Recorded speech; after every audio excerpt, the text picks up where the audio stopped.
this is an iHeart podcast. Guaranteed human. What if mind control is real? If you could control the behavior of anybody around you, what kind of life would you have? Can you hypnotically persuade someone to buy a car? When you look at your car, you're going to become overwhelmed with such good feelings. Can you hypnotize someone into sleeping with you? I gave her some suggestions to be sexually aroused. Can you get someone to join your cult? NLP was used on me to access my subconscious. Mind Games, a new podcast exploring NLP, aka Neuro-Linguistic Programming. Is it a self-help miracle, a shady hypnosis scam, or both? Listen to Mind Games on the iHeartRadio app, Apple Podcasts, or wherever you get your podcasts. You can scroll the headlines all day and still feel empty. I'm Ben Higgins, and If You Can Hear Me is where culture meets the soul. Honest conversations about identity, loss, purpose, peace, faith, and everything in between. Celebrities, thinkers, everyday people, some have answers, most are still figuring it out. And if you've ever felt like there has to be more to the story, this show is for you. Listen to If You Can Hear Me on the iHeartRadio app, Apple Podcasts, or wherever you get your podcasts.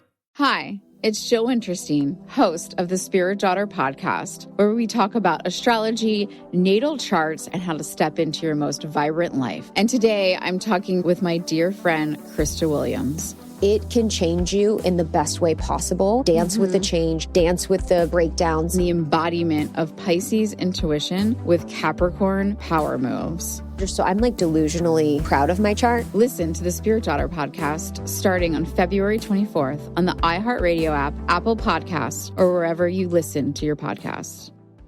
I'm Amanda Knox, and in the new podcast, Doubt, The Case of Lucy Letby, we unpack the story of an unimaginable tragedy that gripped the UK in 2023.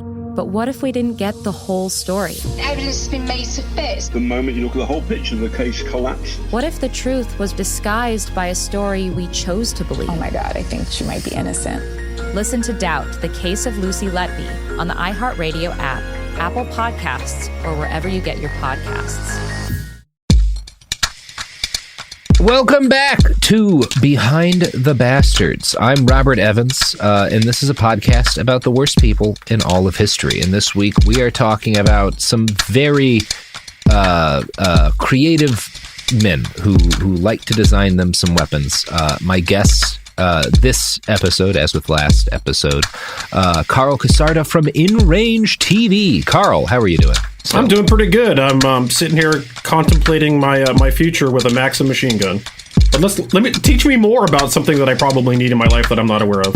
Well, yeah, I mean this would be a little bit harder to the weapons we're talking about today would be slightly harder to acquire than a Maxim gun, and require somewhat more space. As a spoiler for where we're going, you will need a hill or a small mountain to properly use this.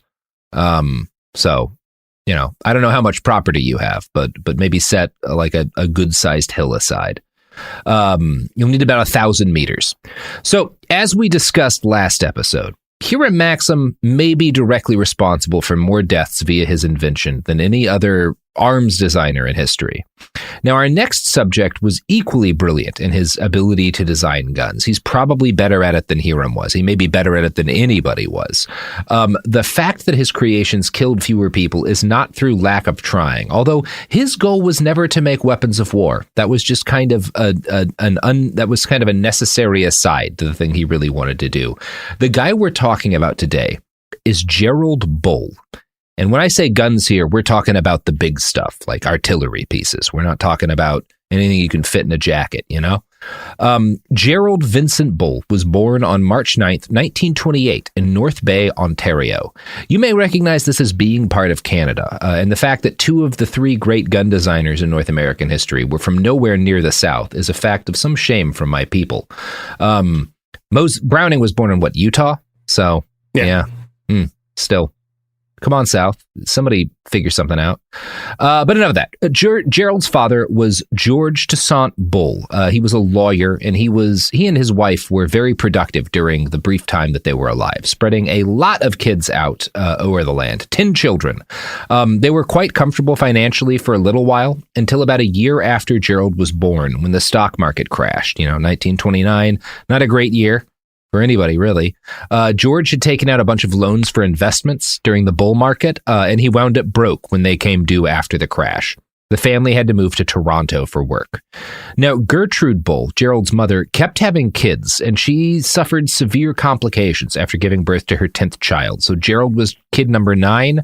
A couple years later, she has child number 10, Gordon, and it doesn't go great. She dies in April of 1931, which sets Gerald's dad, George, on a sharp decline. He becomes an alcoholic, he has a nervous breakdown, and he abandons his children and leaves them with his sister, Laura, who dies almost immediately afterwards.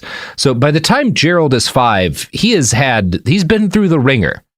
That's a rough set of cards to draw as a 5-year-old child. Wow. Like, yeah, you kind of wonder how that influences someone to their adulthood, right? I mean, losing your mother, you're essentially part of a litter. Mm-hmm. You don't have brothers and sisters, you have a litter. Yeah, you've got a litter. Your dad just fucks right off. Your second mom dies. Like, it's not great. No, that's not great. Yeah. And we will talk a little bit about how this influences him, but definitely not a stable upbringing, right?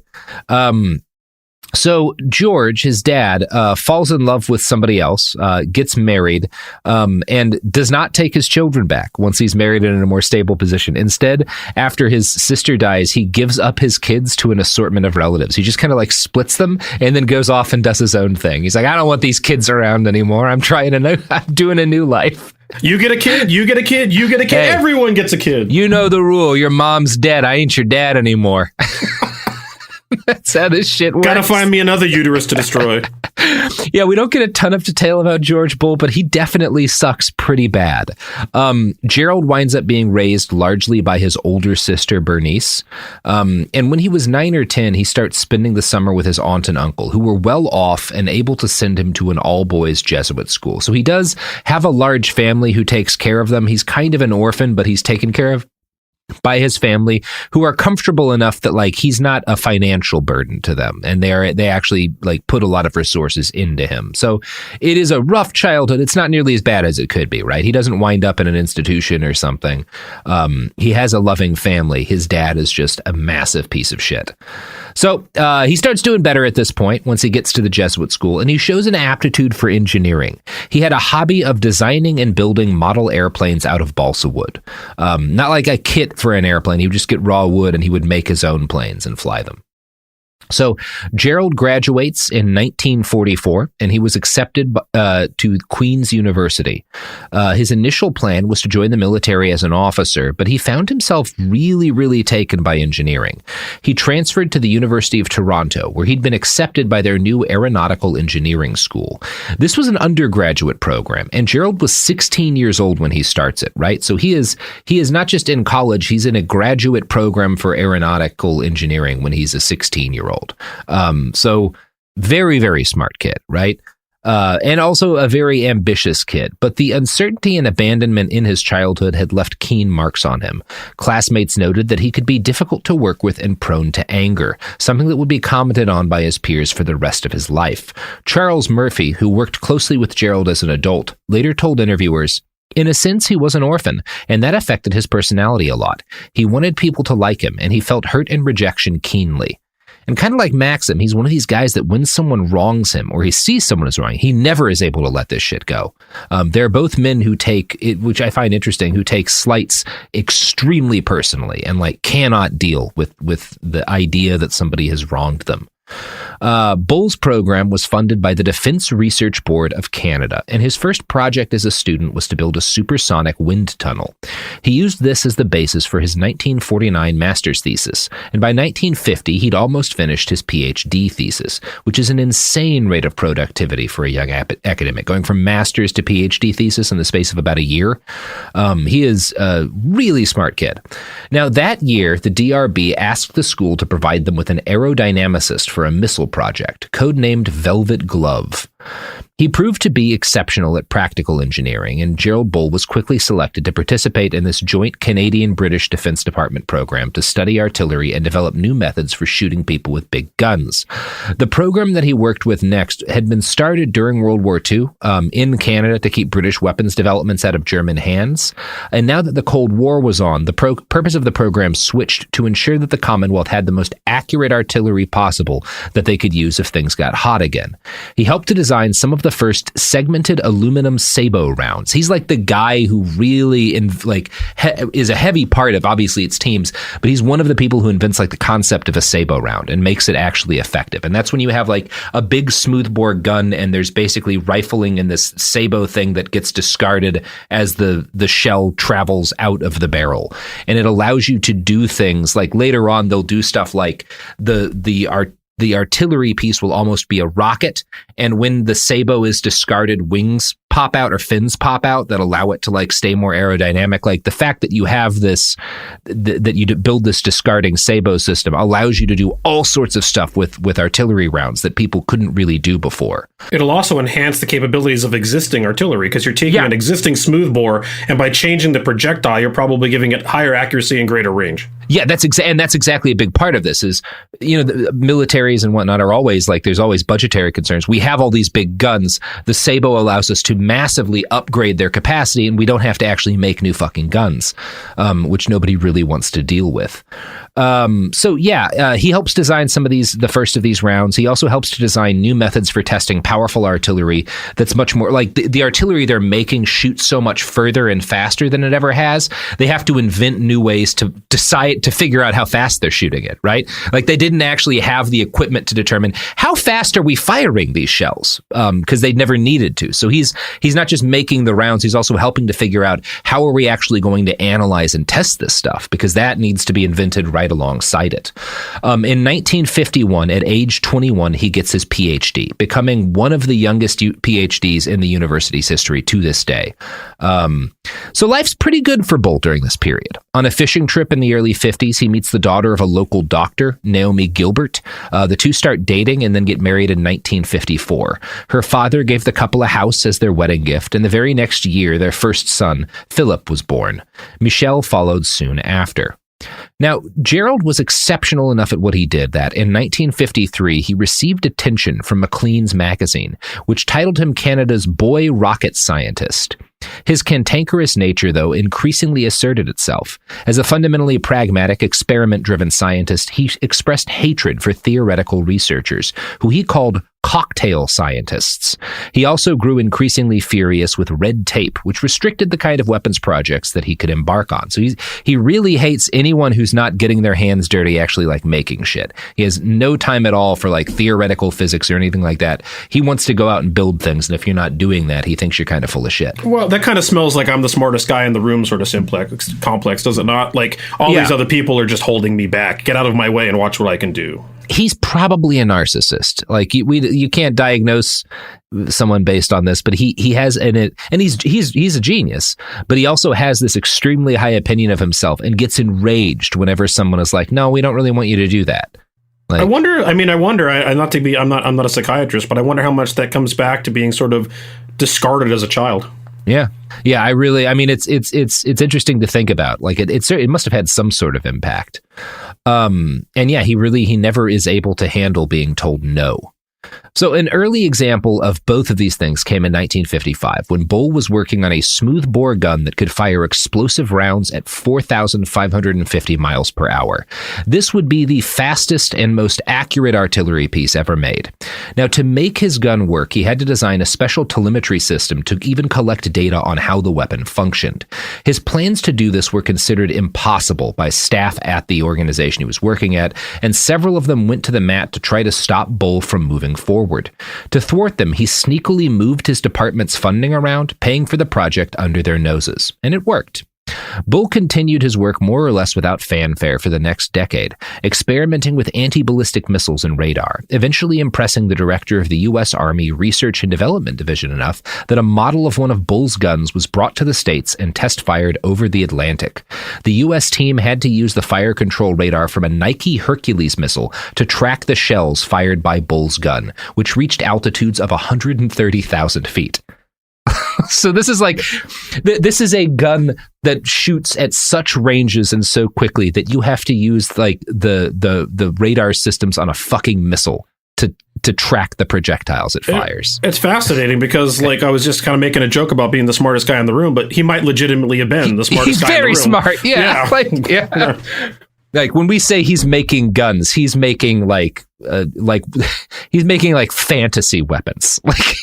These are extremely advanced weapon platforms.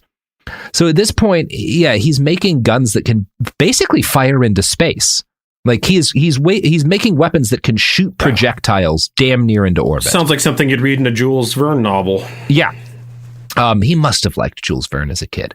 And his work here was as much rocket science as it was anything like what Maxim and other men were doing a generation or two earlier, right? And so in literally a generation or two, we've gone from making a water-cooled gun that is recoil operated to I am shooting missiles into space. It is, again, just like a mark of how quickly things change.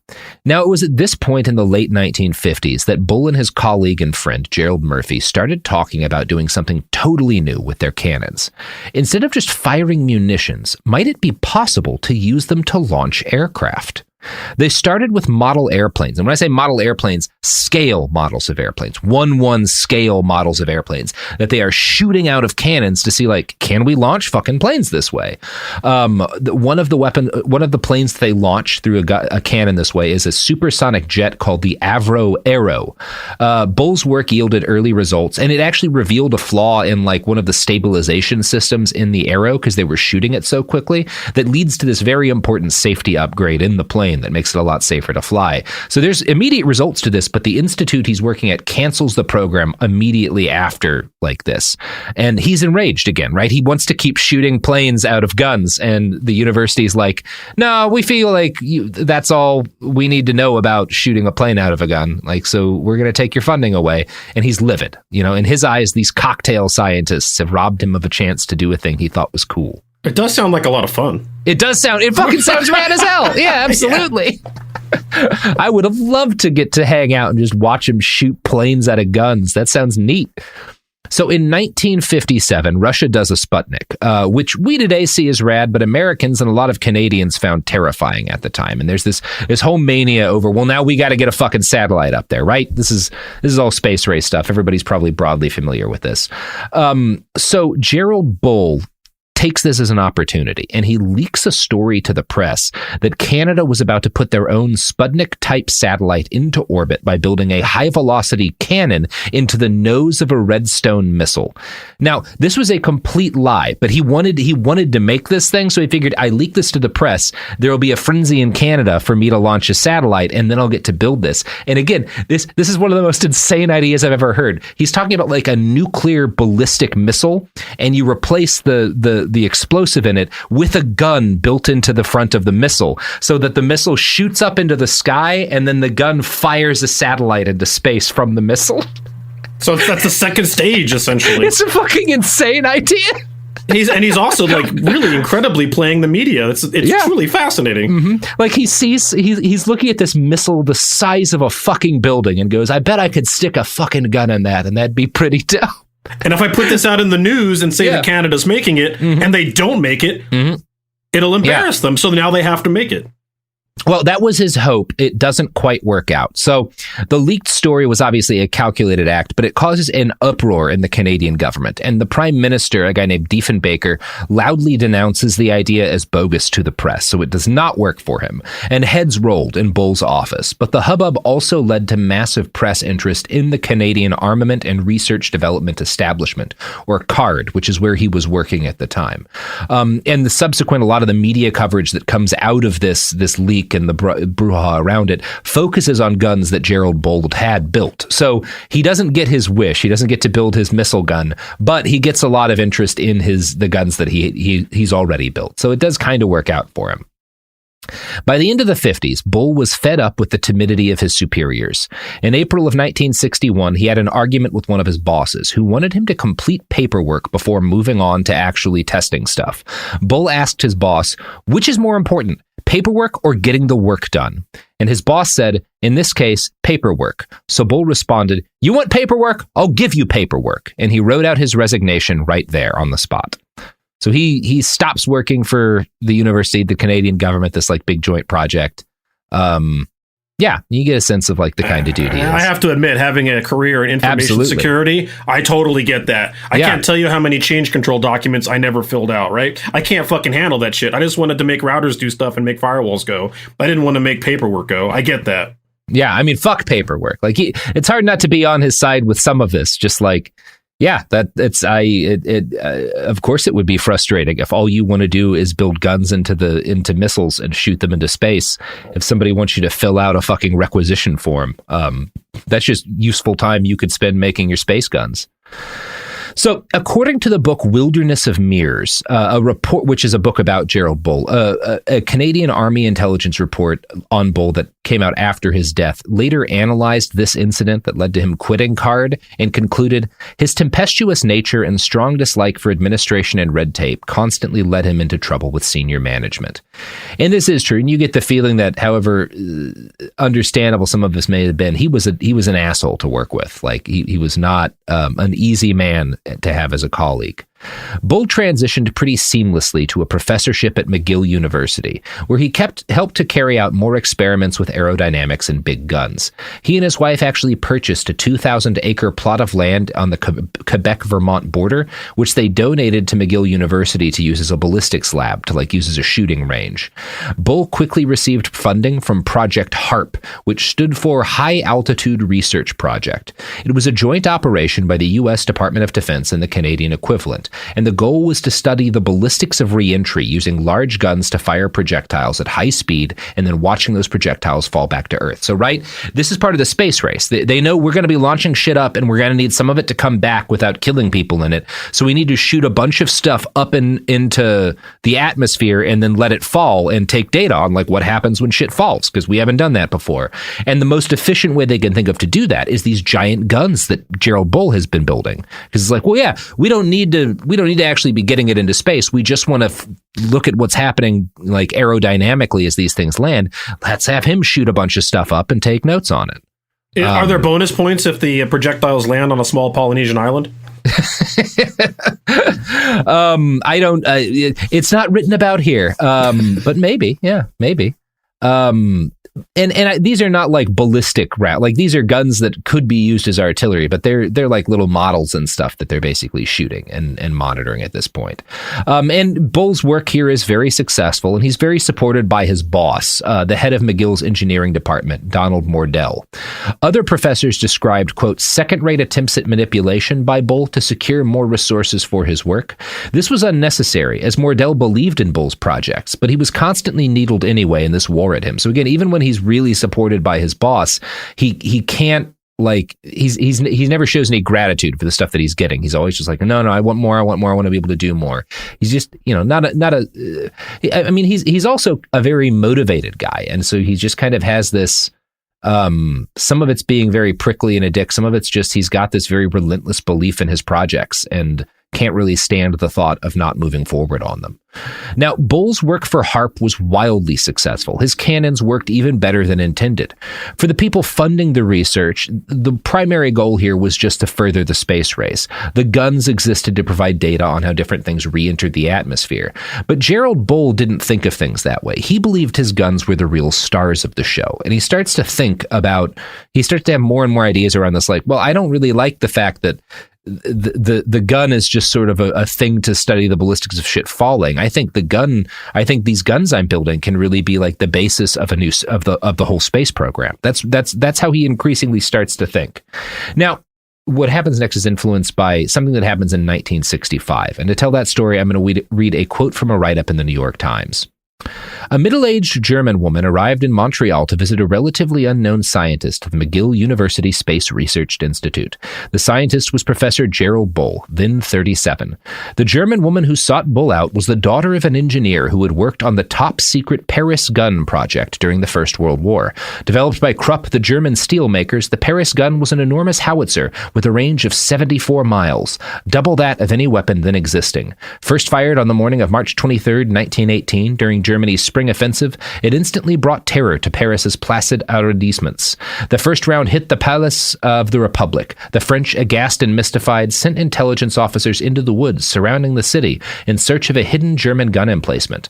On Good Friday, March 29th, the gun scored a hit on the Church of St. Gervais in central Paris, killing 91 and injuring 100.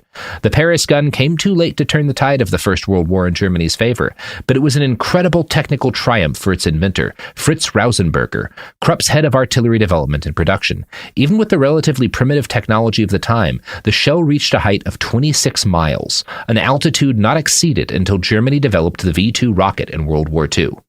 So this woman comes to Canada with papers from Rausenberger's archive. So the Germans, the Paris gun never falls into Allied hands at the end of World War I. It's dismantled and hidden or destroyed, and nobody knows how this thing was fucking built, right? Because it's a military secret. It doesn't fall in anyone's hands. It's kind of a mystery. The blueprints were lost forever, essentially.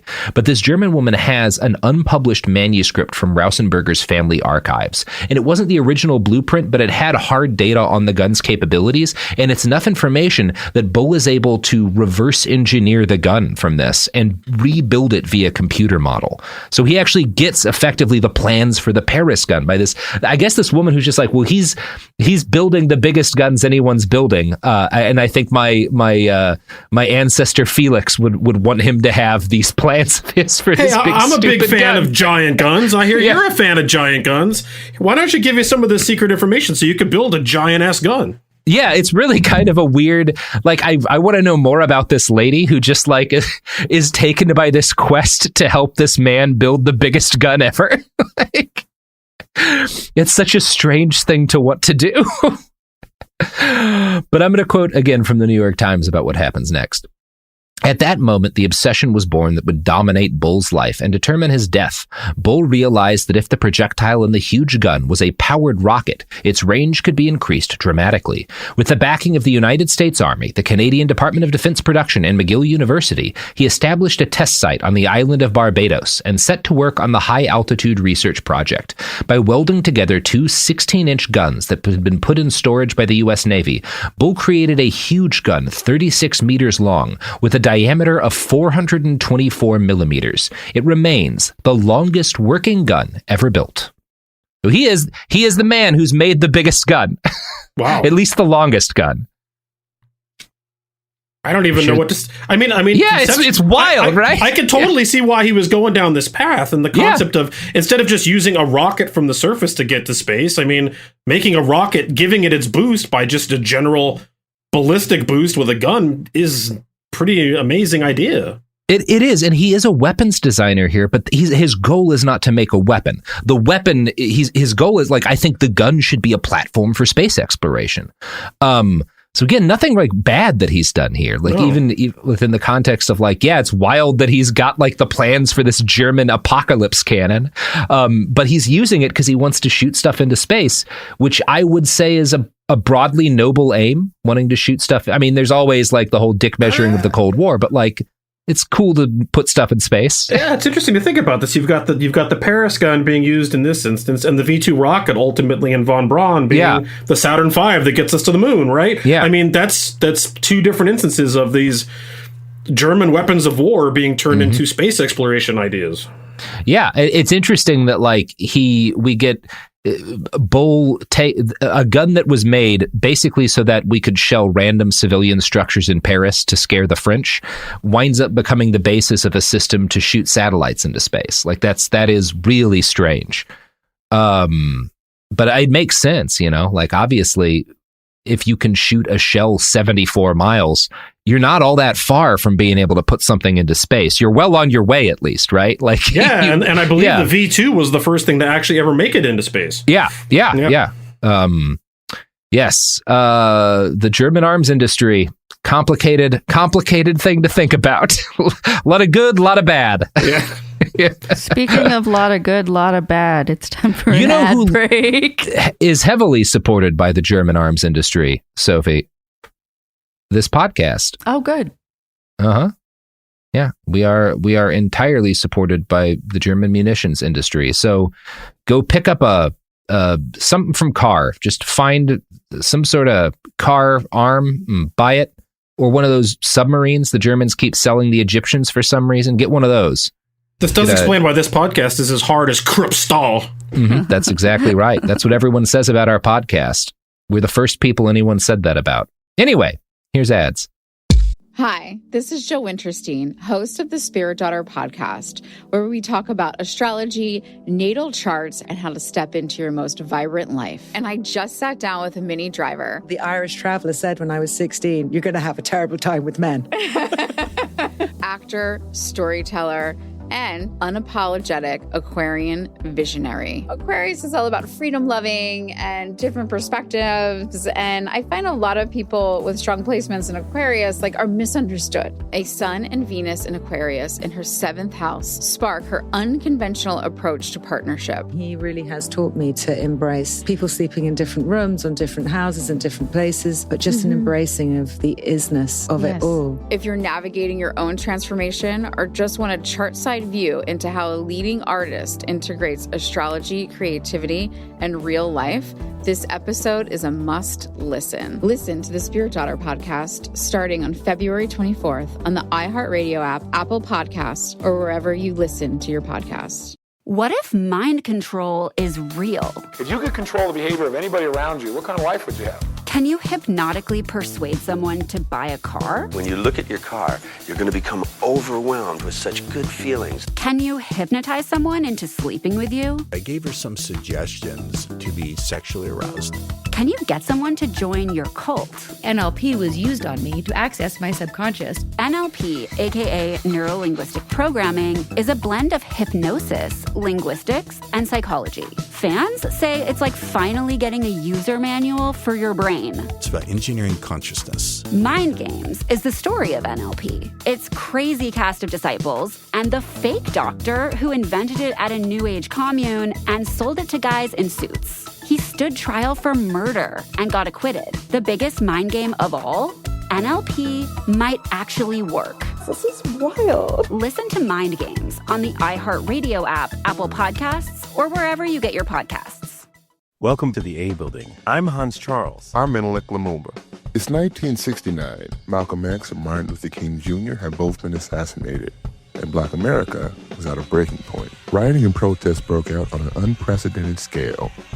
In Atlanta, Georgia, at Martin's alma mater, Morehouse College, the students had their own protest. It featured two prominent figures in Black history, Martin Luther King Sr. and a young student, Samuel L. Jackson. To be in what we really thought was a revolution. I mean, people were dying. 1968, the murder of Dr. King, which traumatized everyone. The FBI had a role in the murder of a Black Panther leader in Chicago. This story is about protest. It echoes in today's world far more than it should, and it will blow your mind. Listen to the A Building on the iHeartRadio app, Apple Podcasts, or wherever you get your podcasts. What do you do when the headlines don't explain what's happening inside of you? I'm Ben Higgins, and if you can hear me, is where culture meets the soul, a place for real conversation. Each episode, I sit down with people from all walks of life, celebrities, thinkers, and everyday folks, and we go deeper than the polished story. We talk about what drives us, what shapes us, and what gives us hope. We get honest about the big stuff, identity when you don't recognize yourself anymore, loss that changes you, purpose when success isn't enough, peace when your mind won't slow down, faith when it's complicated. Some guests have answers. Most are still figuring it out. If you've ever felt like there has to be more to the story, this show is for you. Listen to If You Can Hear Me on the iHeartRadio app, Apple Podcasts, or wherever you get your podcasts.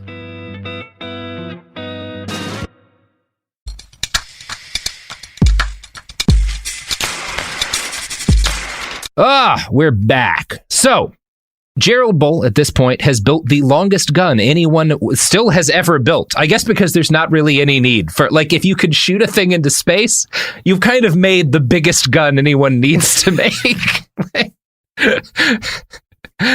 There's not a lot of point to going bigger at that stage.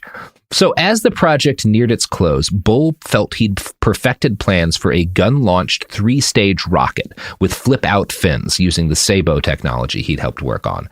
That could put a small, functional satellite into orbit. He was extremely excited by this idea, as his son Philippe later recalled.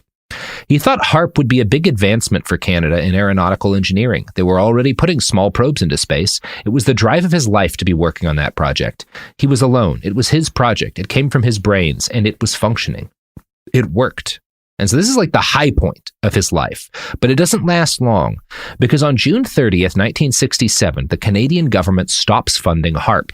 Their justification is that they didn't like the idea that their space program would be so closely associated with military hardware. They find it distasteful that their space program involves like gigantic guns, right?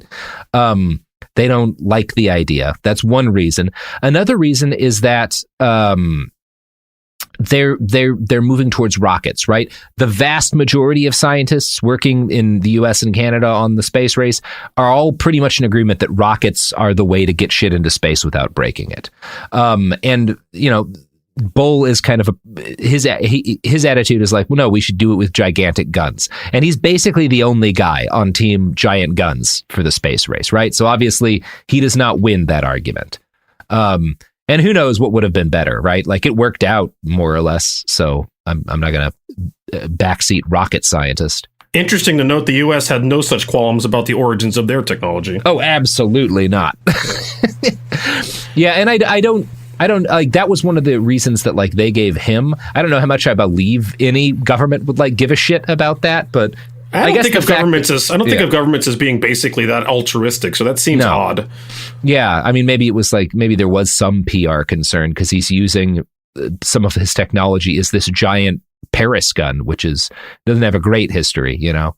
But yeah, so, right, the rocket scientists kind of went out over the gun scientists who are basically just Gerald Bull. And the New York Times in their write-up adds that, quote, Bull later admitted that personality clashes had aggravated his budgetary problems. Arrogance was his trademark, and he had made few friends among his government backers. He frequently referred to bureaucrats as morons and the lowest form of life on Earth. The abrupt termination of HARP devastated Bull. He was out in the wilderness, his dream of recreating the Paris gun stillborn. The cocktail scientists had beaten him, but Bull was determined to get his revenge. In an epilogue to the book called Studies of Ultra-Performance HARP Systems, he sketched out plans for an extraordinary new weapon, a launcher 32 inches in diameter that could blast a 1,200-pound payload 600 miles into space. I'm sure this is going to take a darker turn, but up until now, his disdain for paperwork and his desire to prove this technology with the ultimate goal of launching things very into endearing. Space. It's actually, I'm kind of digging the guy at the moment. I'm kind of waiting for the bomb to drop.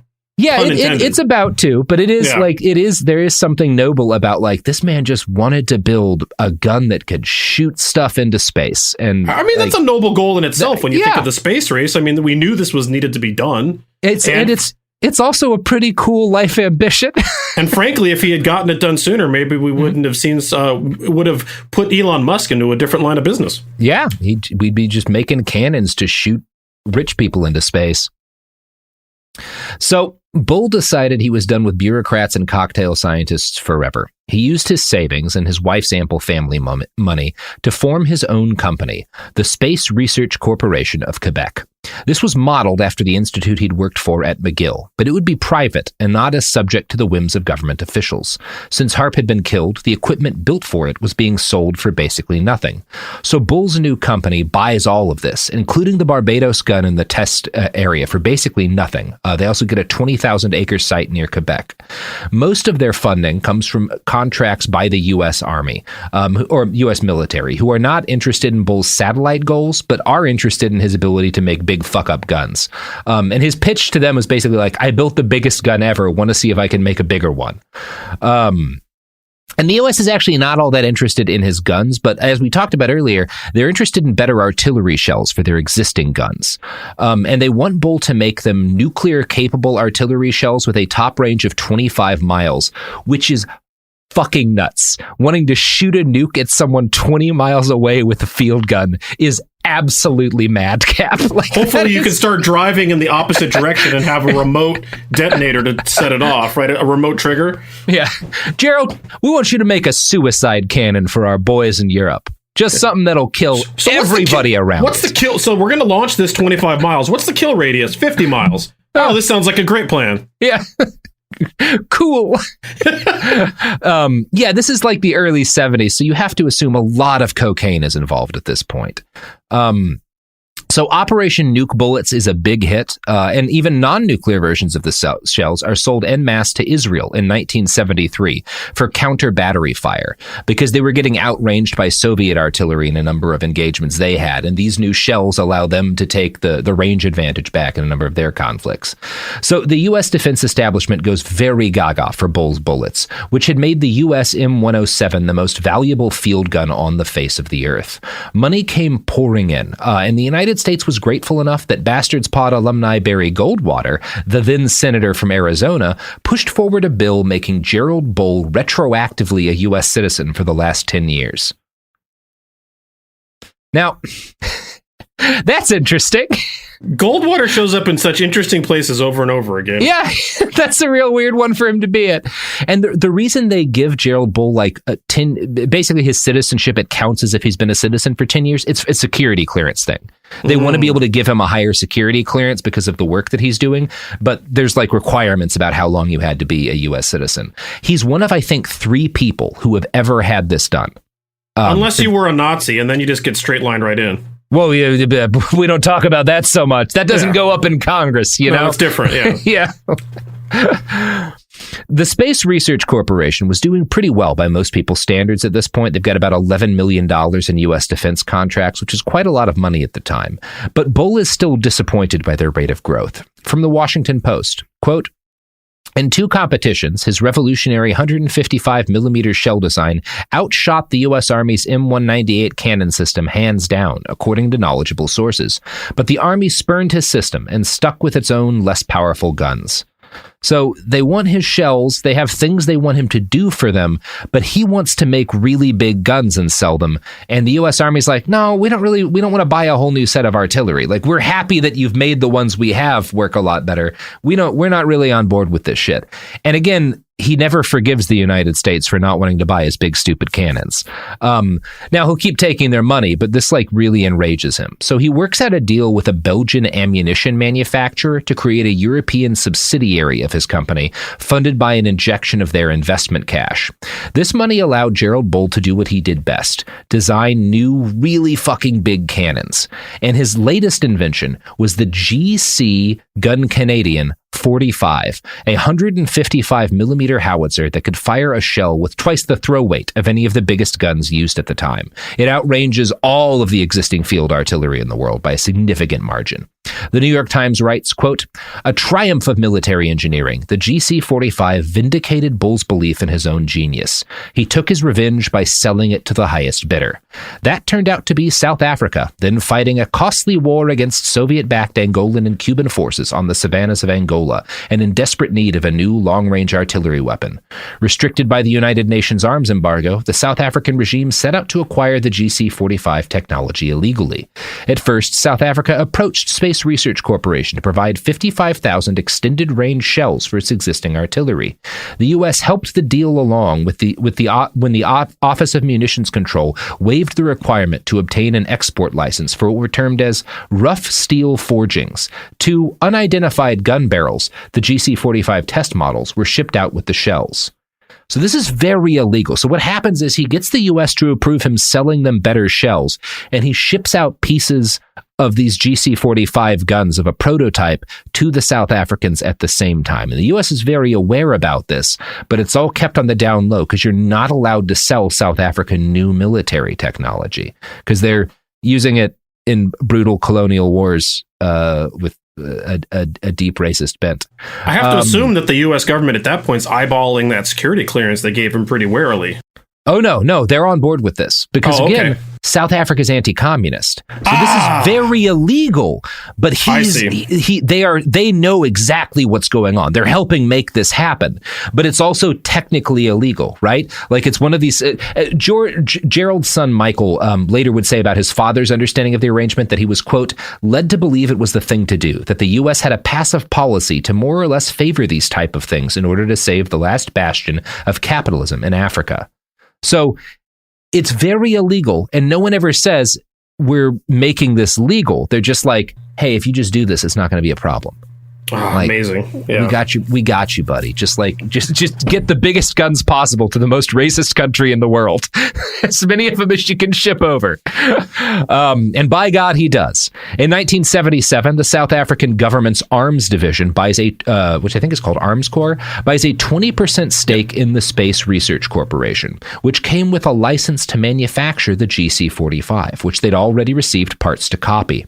Soon, South Africa was marketing their gun as the G5, a product of their homegrown arms industry and absolutely not a violation of international law. So they're like, we made a cannon that's really good. We made it all on our own.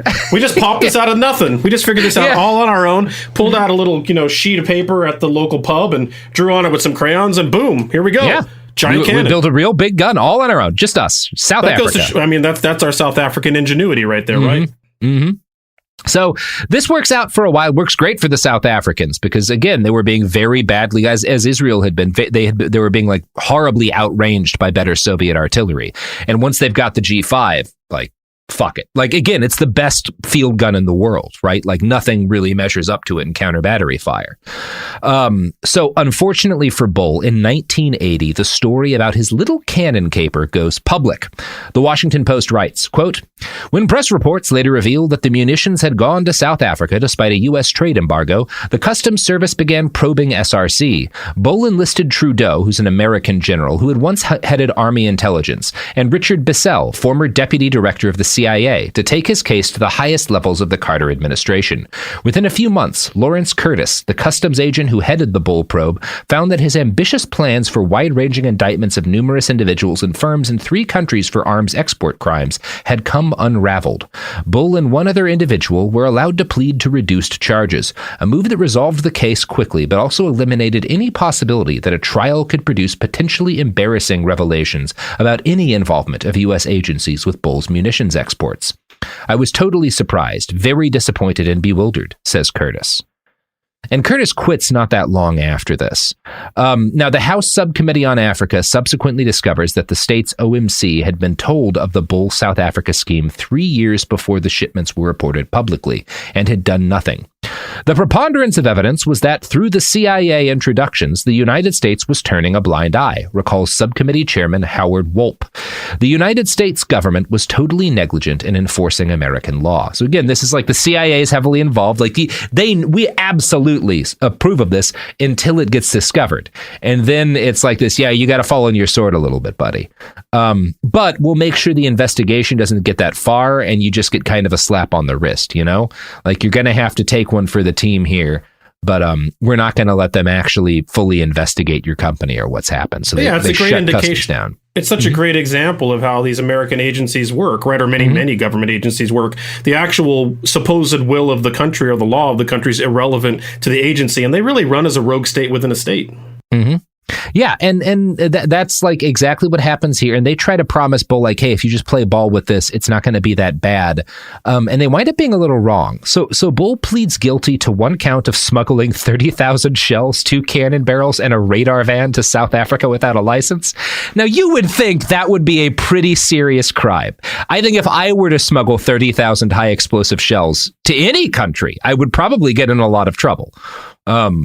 That would be my guess. The federal prosecutors recommend no jail time. Well, it was against the communists, right? It was to help. It was to fight communists. Yeah, right. And this is a rare case. The judge in this is, I guess, kind of rad because he puts Bull away for 6 months because it's up to him, right? So he is able to the feds are trying to give Bull no time at all, and this judge is like, oh, fuck that shit. Like, you have to do some fucking time. Like fuck you, man.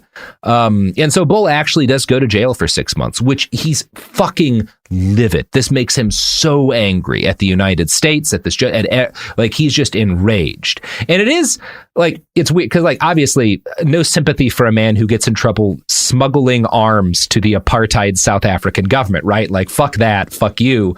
But also, he did get screwed over, right? Like, he was just doing what the army and the CIA wanted him to do.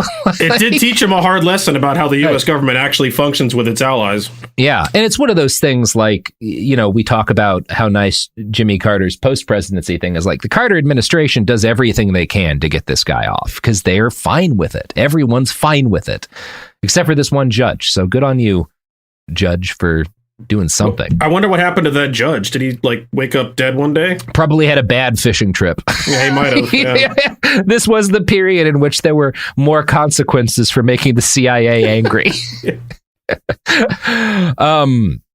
You know who else makes the CIA angry? Nestle? Yeah. They do. Nestle's intelligence arm does now significantly outrange the CIA. It's really a come from behind victory for the Nestle Corporation. Our primary sponsor.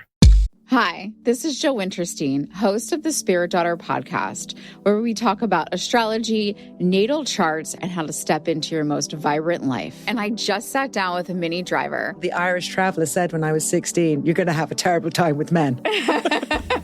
Actor, storyteller, and unapologetic Aquarian visionary. Aquarius is all about freedom loving and different perspectives. And I find a lot of people with strong placements in Aquarius are misunderstood. A Sun and Venus in Aquarius in her 7th house spark her unconventional approach to partnership. He really has taught me to embrace people sleeping in different rooms, on different houses, in different places, but just an embracing of the isness of it all. If you're navigating your own transformation or just want a chart side view into how a leading artist integrates astrology, creativity, and real life, this episode is a must listen. Listen to the Spirit Daughter podcast starting on February 24th on the iHeartRadio app, Apple Podcasts, or wherever you listen to your podcasts. What if mind control is real? If you could control the behavior of anybody around you, what kind of life would you have? Can you hypnotically persuade someone to buy a car? When you look at your car, you're going to become overwhelmed with such good feelings. Can you hypnotize someone into sleeping with you? I gave her some suggestions to be sexually aroused.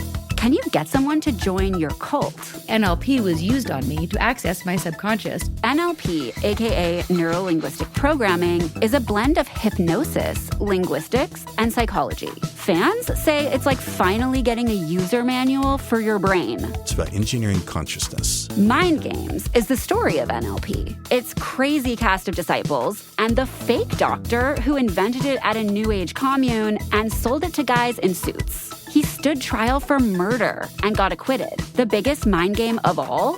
NLP might actually work. This is wild. Listen to Mind Games on the iHeartRadio app, Apple Podcasts, or wherever you get your podcasts. Welcome to the A Building. I'm Hans Charles. I'm Menelik Lumumba. It's 1969. Malcolm X and Martin Luther King Jr. had both been assassinated, and Black America was at a breaking point. Rioting and protests broke out on an unprecedented scale. In Atlanta, Georgia, at Martin's alma mater, Morehouse College, the students had their own protest. It featured two prominent figures in Black history, Martin Luther King Sr. and a young student, Samuel L. Jackson. To be in what we really thought was a revolution. I mean, people were dying. 1968, the murder of Dr. King, which traumatized everyone. The FBI had a role in the murder of a Black Panther leader in Chicago. This story is about protest. It echoes in today's world far more than it should, and it will blow your mind. Listen to the A Building on the iHeartRadio app, Apple Podcasts, or wherever you get your podcasts. What do you do when the headlines don't explain what's happening inside of you? I'm Ben Higgins, and if you can hear me is where culture meets the soul, a place for real conversation.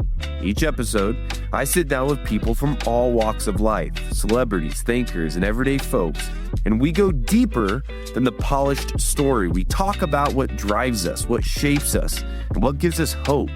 We get honest about the big stuff: identity when you don't recognize yourself anymore, loss that changes you, purpose when success isn't enough, peace when your mind won't slow down, faith when it's complicated. Some guests have answers. Most are still figuring it out. If you've ever felt like there has to be more to the story, this show is for you. Listen to If You Can Hear Me on the iHeartRadio app, Apple Podcasts, or wherever you get your podcasts.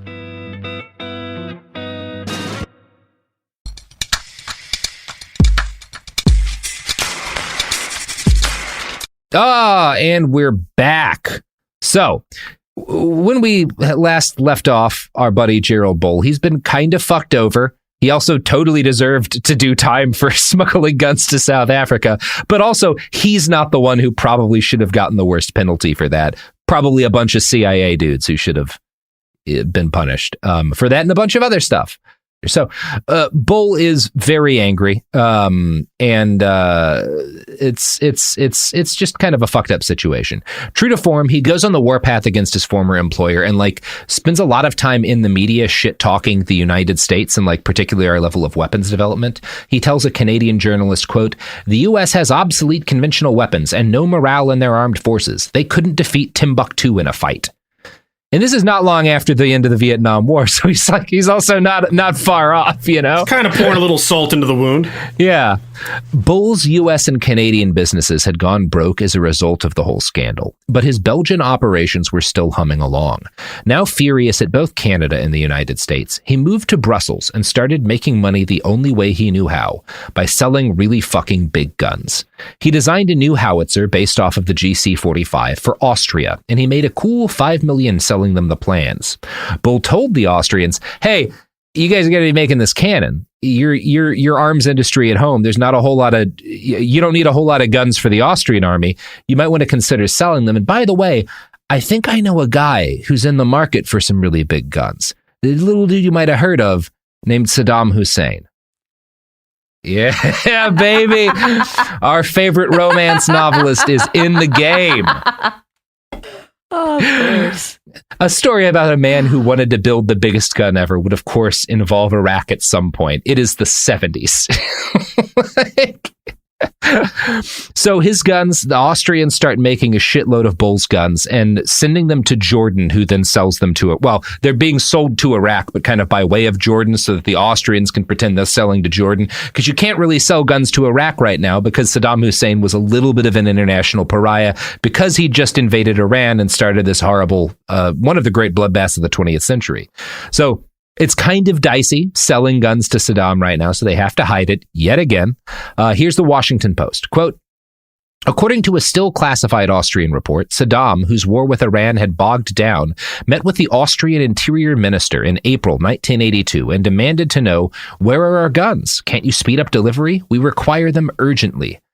West Alpine was Austria's largest state-owned industry, but facing slumping sales and layoffs, it made a risky secret decision to violate neutral Austria's ban on selling weapons to belligerents, and in the next few years sold Bull's cannons not only to Iraq, but also to Iran.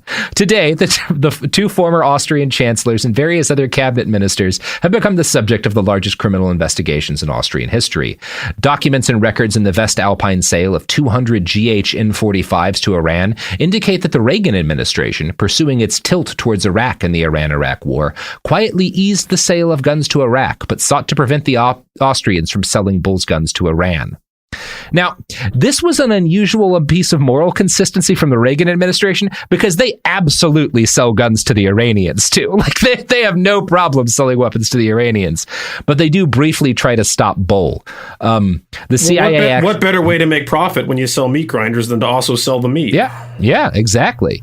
The CIA actually sits down with the Austrian ambassador and shows him like CIA satellite photos of these artillery pieces in an Iranian training center. And there are some like token efforts made to stop further trade, but Iran gets like 200 of these guns. Bull's business with China was doing gangbusters now too. So he also starts through the CIA selling guns to China because the CIA has a vested interest in China having artillery that can outrange Soviet artillery, because the Chinese and the Soviets are having all sorts of fucking kerfuffles right now, like border kerfuffles. And we're this is after Nixon goes to China. We're very much tilting like towards China, especially as like an anti-Soviet sort of thing. So the CIA is very bullish on the idea of China getting their hands on some of these gigantic fucking bull cannons. And China loves this guy. They invite him to a test range in Manchuria in 1983, and his guides in China showed him that they had collected every academic paper he'd published over the course of his career, going back to the 50s. They told him they wanted his help to aid arms maker Norinco in producing a full line of his 155 millimeter cannons. Now, they understood that they were dealing with a guy who had a massive ego, and they provide him with food, drinks, and flattery. He even has his photo taken with Deng Xiaoping and was invited to teach a course at Nanjing University, which he did. So they're very much like, oh, we get what kind of man you are. We will make you as happy as possible because we want very large guns. We would like the biggest guns you can make us, please. Now, there's a little bit of a problem here, because in order to sell this technology, or at least his knowledge of how to make it, to China, there's a munitions control license, right? Like there's a bunch of things you have to do to sell weapons to China if the weapon technology is of U.S. origin. And Bull is a U.S. citizen now. But he's also a Canadian citizen, and he gets his friend Trudeau, this Army general, former head of intelligence, and his CIA buddies to argue that since he's Canadian, the weapons are not of U.S. origin, and thus no export license is necessary. And the State Department is like, this is not a very good justification. But the CIA is again like, nah, let this shit happen. We want to get these guys the biggest guns we can get them. In 1984, this story broke when a customs agent, acting off of a tip, searched Bull at an airport and found a signed $25 million arms contract with China in his suitcase. Maybe don't take that one with you. Well, you couldn't fit the cannon in your suitcase, but you could certainly fit the contract. Yeah, just keeping his giant international crime contract in his suitcase as he walks through security.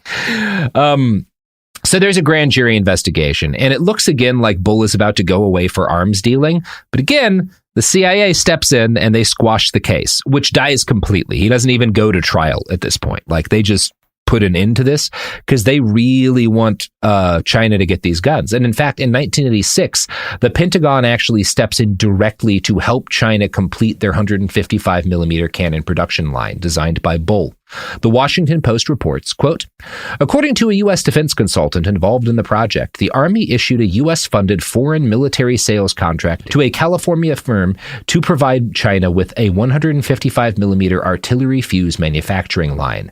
Initially, I was surprised, this consultant said. I thought Norinco only made 130s, smaller guns. So why were they building 155mm fuses when they didn't have 155s? Well, the U.S. government knew they were building 155s prior to 1986. Barely a year later, said the consultant and Israeli intelligence sources, Norinco had made its first sale of the so-called WAC-21, Bull-designed guns, to Iraq. According to a person associated with Bull's work in Iraq, the scientist soon caught the attention of Camille Hussein, an influential cousin and son-in-law of Saddam, with a proposal that Bull, Norinco, and a Spanish firm build a huge 203mm self-propelled howitzer for Iraq. It's fascinating to me that even when he's helping China build these guns, they still keep winding up in Saddam's army. Like, everything flows to Saddam Hussein in this period. If you're making big guns, they are winding up in Saddam's armory at some point. Saddam's like, yo, dog, I heard about this thing called the Paris gun. I kind of want the Tehran gun. Can you help me with this? I would like to shoot Tehran with a giant cannon from Baghdad, please. And yeah, so Bull works with Norinco and a Spanish company, and they make this massive 203mm howitzer for the Iraqi military. There's a prototype of this stupidly huge gun called the Al-Fau that was produced and shown off at an arms show in Baghdad. And Saddam is over the moon about this. If you know anything about our man Saddam, motherfucker loved his guns. literally got an education by threatening his principal at gunpoint, was a big fan of big guns, and he is enthralled by Bull. Finally, Bull has found a guy who's like, anything you want to make, man, as long as it's a real big gun. Like, I'm on board. Can you gold plate one of these? I kind of want 2 of them. Yeah, can you gold plate one of these fuckers so I can carry it around? So in 1988, Saddam Hussein signs a contract with Gerald Bull to produce more normal artillery. So now Bull is just working directly with the Iraqi government. So he signs this contract to make, more 155s and 203s. But he also, in the contract, is included something else. He finally has a contract to make the gun of his dreams. See, Saddam was an ambitious man, and he wanted to start his own space program. Now, if you've ever interfaced with any relics of the old Ba'athist government or talked to a single Iraqi who lived under that government, the idea that Saddam would have had a successful space program is a fun proposition. I think a lot of things would have burst in re-entry. But Bull was confident that his genius was enough to overcome the fact that Saddam Hussein was terrible at running Iraq. From the BBC, quote, "The Iraqi government paid Bull $25 million to begin Project Babylon, the first true space gun project, on the condition that he continued to work on their artillery. Project Babylon began life as 3 super guns, 2 full-sized Big Babylon 1,000-millimeter caliber guns, and a prototype 350-millimeter gun called Baby Babylon. The full-size Big Babylon barrel would have been 156 meters in length with a 1-meter bore. In total, it would have weighed 1,510 tons, far too big to be transportable, and so instead would have been mounted at a 45-degree angle on a hillside." The absolute biggest gun anyone has ever thought to build. Yeah. Yeah. Like the 156 meter long barrel, 1,000 millimeter. Like, Jesus Christ. It's really hard to wrap your head around that size, honestly, when you think about it. When you really put that into context. It's a gun the size of a skyscraper, right? Yeah, it is, yeah. Yeah. Each shot would have used 9 tons of a specially designed propellant. And using this propellant, Big Babylon would have been theoretically capable of shooting a 600 kilogram projectile across 1,000 kilometers of distance, putting Kuwait and Iran well within striking distance from inside of Iraq. Alternatively, the gun could have been used to launch a 2,000 kilogram rocket-assisted projectile carrying a 200 kilogram satellite. Now, had it been completed, Big Babylon probably would have been a really low-cost way to launch satellites of a certain size. Right now, NASA estimates it costs about $22,000 per kilogram to put something into orbit. Gerald's gun would have cost about $1,700 per kilogram. Over and over again, the concept doesn't sound like... It makes sense, The idea is plausible. Yeah. And like Saddam probably, if he had not been quite the guy that he was... and he had actually had this thing built, he probably could have made good money on it, Like, the problem is that the Iraqi government under Saddam was, and today, there was so much corruption that I don't know how much I think they would have actually been able to, like, get this going. But they were able to, like it's not really that much more complicated than sucking oil out of the earth and selling it. So, like, I think, theoretically, this could have been a really significant industry for Iraq. Like, if they'd actually built this thing, they could have made a lot of money shooting satellites into space very, very cheaply. They would have literally been the little guy's satellite launching platform. Yeah, they could have democratized satellite launch. Yeah. And it's interesting to think, if he hadn't done some of the the aggressive things that he'd done and was asked to do in some cases by the CIA, if Iraq had built this thing and started launching cheap satellites, and we had gotten to like the 90s and the internet era, and there had been fucking Iraq willing to put a satellite into space for goddamn nothing and for anybody, maybe a really interesting set of changes to like what happens on the internet. Like, who the fuck knows where that could have gone? I would have had Starlink sooner. Yeah, would have had Starlink sooner. Now, of course, Saddam Hussein was Saddam Hussein, and everyone who found out about the super gun immediately assumed he was going to use it to shoot at people. Because it's the kind of thing, maybe he is Saddam Hussein, he does a lot of shooting at people, it's a bad weapon. Like, it's people who will talk about, like, was he planning to use this as a weapon will point out, like, it's one of the worst things you can imagine as a weapon system because planes exist, right? Maybe he could have, like, shot at Iran with it, and Iraq had at least during points in the war, air superiority. But, like, if he had thought to, like, fire at Israel or even Kuwait, like, you could blow this thing up very easily. It can't defend itself. It cannot be hidden. It is extremely obvious where it's firing from, and it can't really move. Like, it's not a good weapon system. So I'm kind of of the opinion that, yeah, he might not have wanted it as a weapon. He might have wanted to, like, shoot shit into space. And that was when people who would, like, in conversations with other weapons designers, they would be like, well, are you worried that he's going to use this to, like, shoot whatever other country? Gerald would be like, well, why? It would just be throwing your gun away. It's going to get bombed and it'll be useless then. And it is one of those things, I should probably talk about what the recoil on this thing would have been, because it is not possible to fire without the entire world noticing. The recoil force from shooting this gun once would have totaled 27,000 tons, which is equivalent to a small nuclear blast. Shooting this thing would have been a seismic event detectable in every country on Earth. Like, it is hard to overstate what a big fucking cannon this would have been. But, what if it wasn't the cannon itself to be used as a weapon, but what if it was to shoot weapons into space? Yeah, I mean, that is the thing. And that's actually what one of Saddam Hussein's members of government argues that was the purpose. It wasn't meant to be used as, like, field artillery. So what years are we talking right now? This is 80... Yeah, this is like the 87, 88. I mean, we're talking the Star Wars era. Yeah. I mean, so it makes sense. Yeah. And General Hussein Kamel al-Majid, a former head of Iraq's weapons development program, later said, quote, "It was meant for long-range attack and also to blind spy satellites. Our scientists were seriously working on that. It was designed to explode a shell in space that would have sprayed a sticky material on the satellite and blinded it." And that does seem like maybe more plausible. It's a glue gun from Catch-22. He's made a big glue gun. Yeah. He's made like one of those. They're going to shoot the German shells up that glue all the B-17s together and they fall to Earth. Just Saddam Hussein, like, drunk at 1 a.m. watching a Spider-Man cartoon and getting on the forum. I have an idea. Or he read Catch-22 and he's like, "This is a good idea. Yeah, we can just glue the satellites together and they'll fall to the Earth." Mm-hmm. It's very funny. I don't know how much I believe what Hussein Kamel al-Majid is saying, because he's one of a number of guys who defects from Saddam's government to Jordan to work with the UN.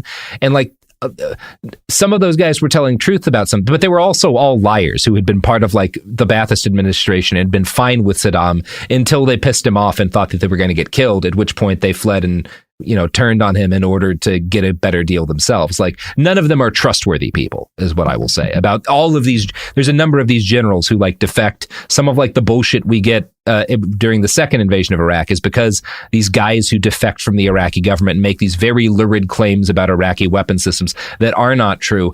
I'm not convinced Saddam actually wanted to use this as a weapon at all. He's not a dumb guy. He does make some dumb calls, but I think that, like, he's probably thinking, like, we could make a fuckload of money with this thing. He might have legitimately just wanted to be part of the space race, right? I mean, seriously, yeah. It would have been cool, yeah. He was that kind of dude. I kind of think he might have not had violent intent with this thing. He might have just wanted to make a shitload of money. Who knows? In May of 1989, Baby Babylon, a 45-meter long prototype, was finished and mounted on a hillside. Meanwhile, parts for the big gun started being made in Great Britain, Germany, France, Spain, Switzerland, and Italy. Once again, this was all extremely illegal. You're not allowed to sell Saddam, like, new weapon systems. You are certainly not allowed to build him a cannon that could shoot space. Like, that is very against the law. So they're hiding all of this as, like, industrial equipment for, like, reservoirs and shit. Like, oh, we need these big tubes for some, like, civil engineering project so we can have them made in the UK.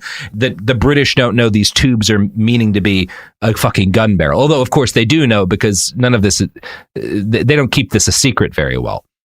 So this gun gets under construction in, like, 5 different countries, and it's actually coming together. Gerald Bull's the dream of his entire life, of decades. He has the backing. He has the place to do it. He has the technology. He is going to make his super gun.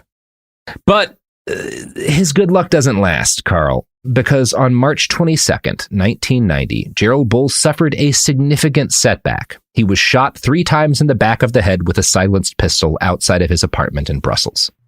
That tends to put a hitch in your plans. Yeah, that's really gonna that'll really interrupt your weapon design goals. Very few gun designers have continued to work after being shot 3 times in the back of the head with a silenced pistol.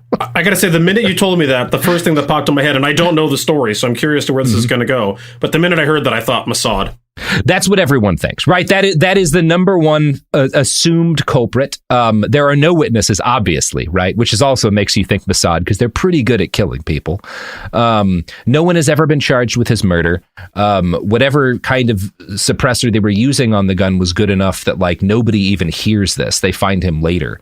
You know what's interesting about that is the Mossad was known for using suppressed 22s. That is a pretty good chance. Yeah, that does line up. I have not found direct information on what caliber he was shot with, but I would not be surprised. That said, there are some other possibilities. When police arrive at the scene, they find his key in the door and a briefcase with $20,000 in cash. So everyone knows immediately, like, this is not a robbery, right? And it may even be that, like, they made sure to leave cash on him to let people know, like, this is as a message to other people, like, this was not a robbery. He was making this kind of shit for Saddam, and that's not okay. If you don't want to get shot in the back of the head, don't make fucking guns for Saddam Hussein. Would not be surprised that if it is the Mossad, that would be very within kind of the Mossad's operating principles.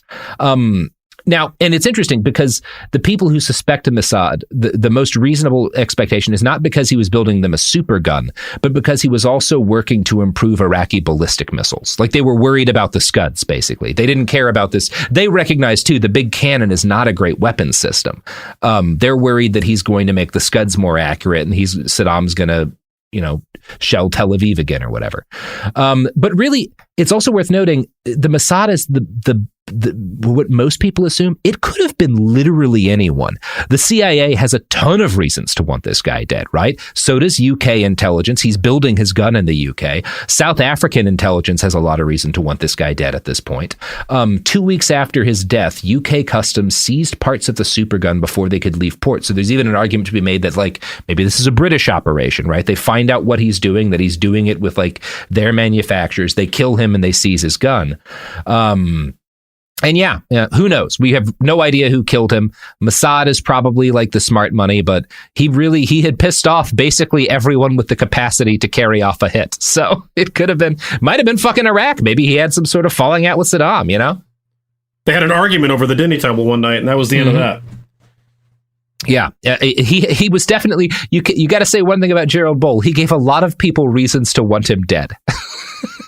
It's like I'm trying to understand the moral of the story. Is the moral of the story you should not necessarily be a amoral arms dealer and weapons designer, or is the moral of the story follow your dreams and you'll get shot in the back of the head 3 times with a suppressed 22?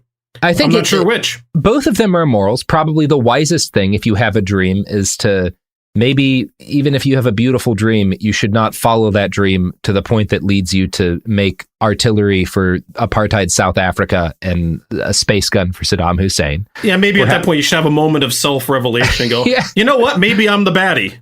When you keep sitting down in meetings with Saddam Hussein, you should probably think, and Donald Rumsfeld should have come to this conclusion too, I might be making some bad steps here. Yeah, these are some odd life choices. How did I get here today? I don't feel good about consistently being in a room with this dude.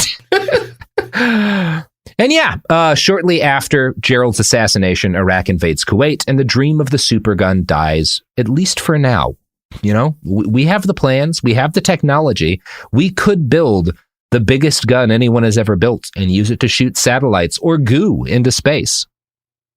I like the goo idea. I think goo in space has been a completely unexplored reality.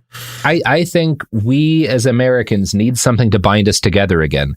And maybe we could build, Mount Rainier. We build a big gun onto the side of Mount Rainier and we use it to shoot the fucking moon. Well, I would think if we were going to do it in true American style, we would do it like Mount Rushmore. We would take something that was on a reservation and destroy an indigenous location, a holy mountain of sorts. Yeah, because that recoil is going to destroy everything sacred around it. So if you want to do it right, we have to do it someplace that's on indigenous land, and that would be the truly American way. We could call it colonialism the gun.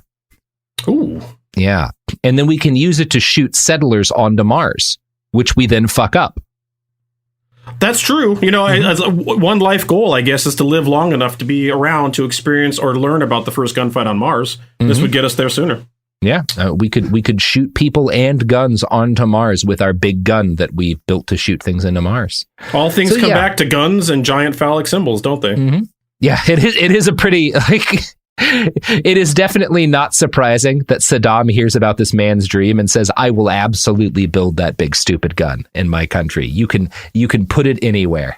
I want the biggest, longest, largest thing to shoot goo with ever made.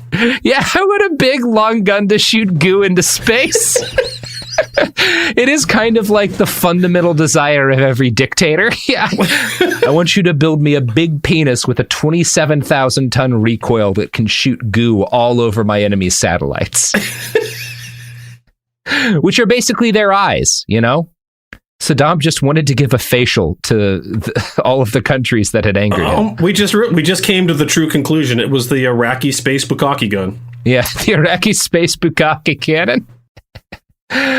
Oh, fucking hell.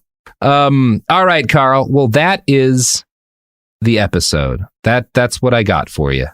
This was a real treat. I had heard about space cannons before, but I did not know all of these stories. And I'd also been obviously very familiar with Maxim's work, but not Maxim himself. And the parallels between this are quite interesting, really. Yeah. When you think about people that are so driven by their goal that they lose the morality in the process. Yeah, and it is one of those things when you talk about the inevitability of such things. Yeah, when you have people that are that dedicated, like no one was ever, the only way to stop Gerald Bull from making bigger and bigger guns was to shoot him 3 times in the back of the head.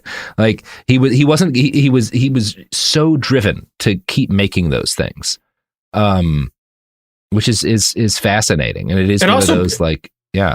It also brings you back to that thought. I mean, those thought experiments that never actually can truly be explored besides just thinking about them because we don't know what the reality would be. But what if he had been given the opportunity to make his space gun without turning into this international arms designer and dealer? Like, yeah, if Canada said, you know what, go for it, make that big thing. We want to launch goo into space. And he had just gone down that path. Yeah. Perhaps, it could have changed everything. What if Hitler had sold his paintings, right? I mean, who the fuck knows? It could have changed the world. Yeah, I think the main thing that would have, if he'd built his big space gun in Canada, motherfucker would probably be a billionaire because it seems like it would have worked and it would have been that's just an insane amount of money. If you can make it that much cheaper to put satellites in space. Not only that, what would the butterfly effect be for the technology of what we could now launch into space at low cost? That could have changed things in a very humanitarian way.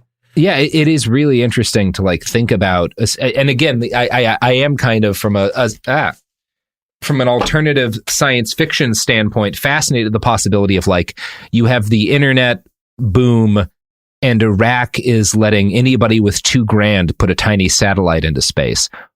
What does that do? How is that different? How is piracy different? If the Pirate Bay could just launch satellites into space for a few grand a piece, and what does that change about the late 90s, early 2000s and all of these? It is kind of a fascinating question. To think about. It could have been pretty weird. Or Saddam would have done something shitty. Who knows? I would like to think it would have done something amazing. It would have brought great technology to the world. But in reality, we probably would have landed up with 4chan in space. Yeah, because it is Saddam Hussein. So you shouldn't expect things to go too well. Right. Yeah.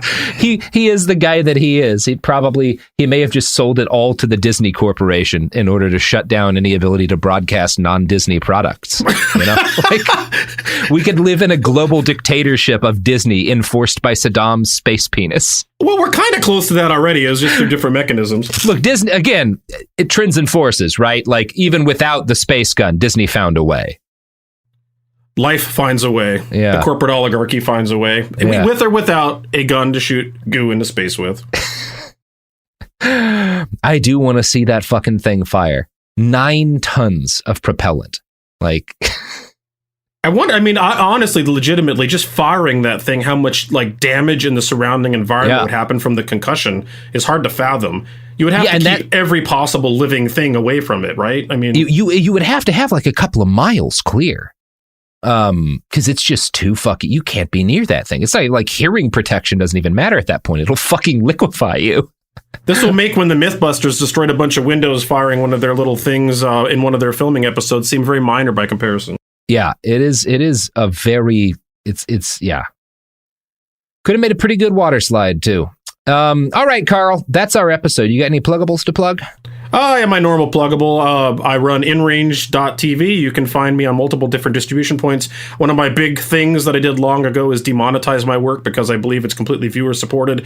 Therefore, no sponsors and no overlords. And got a lot of hype once when I decided to publish my content on Pornhub. So at any rate, if you want to see gun content that's a little bit outside of the norm, you can find me at inrange.tv. Excellent. Well, check that out.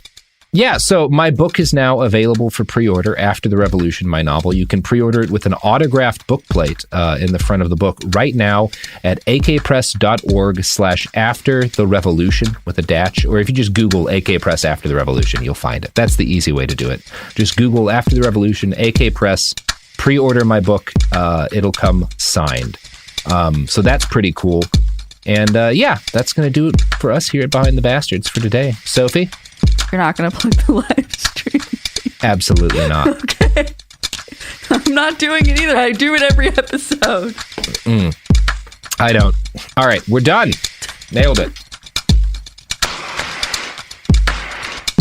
What if mind control is real? If you could control the behavior of anybody around you, what kind of life would you have? Can you hypnotically persuade someone to buy a car? When you look at your car, you're going to become overwhelmed with such good feelings. Can you hypnotize someone into sleeping with you? I gave her some suggestions to be sexually aroused. Can you get someone to join your cult? NLP was used on me to access my subconscious. Mind Games, a new podcast exploring NLP, aka Neuro-Linguistic Programming.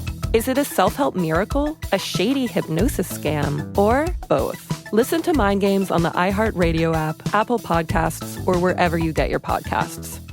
You can scroll the headlines all day and still feel empty. I'm Ben Higgins, and If You Can Hear Me is where culture meets the soul. Honest conversations about identity, loss, purpose, peace, faith, and everything in between. Celebrities, thinkers, everyday people, some have answers, most are still figuring it out. And if you've ever felt like there has to be more to the story, this show is for you. Listen to If You Can Hear Me on the iHeartRadio app, Apple Podcasts, or wherever you get your podcasts. I'm Amanda Knox, and in the new podcast, Doubt, the Case of Lucy Letby, we unpack the story of an unimaginable tragedy that gripped the UK in 2023. But what if we didn't get the whole story? Evidence has been made to fit. The moment you look at the whole picture, the case collapsed. What if the truth was disguised by a story we chose to believe? Oh my God, I think she might be innocent. Listen to Doubt, the Case of Lucy Letby on the iHeartRadio app, Apple Podcasts, or wherever you get your podcasts.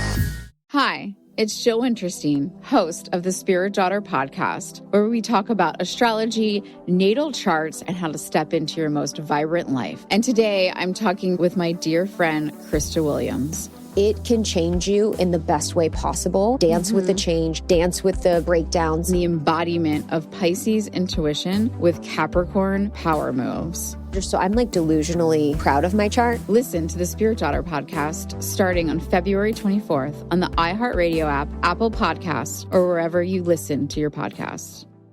This is an iHeart podcast. Guaranteed Human.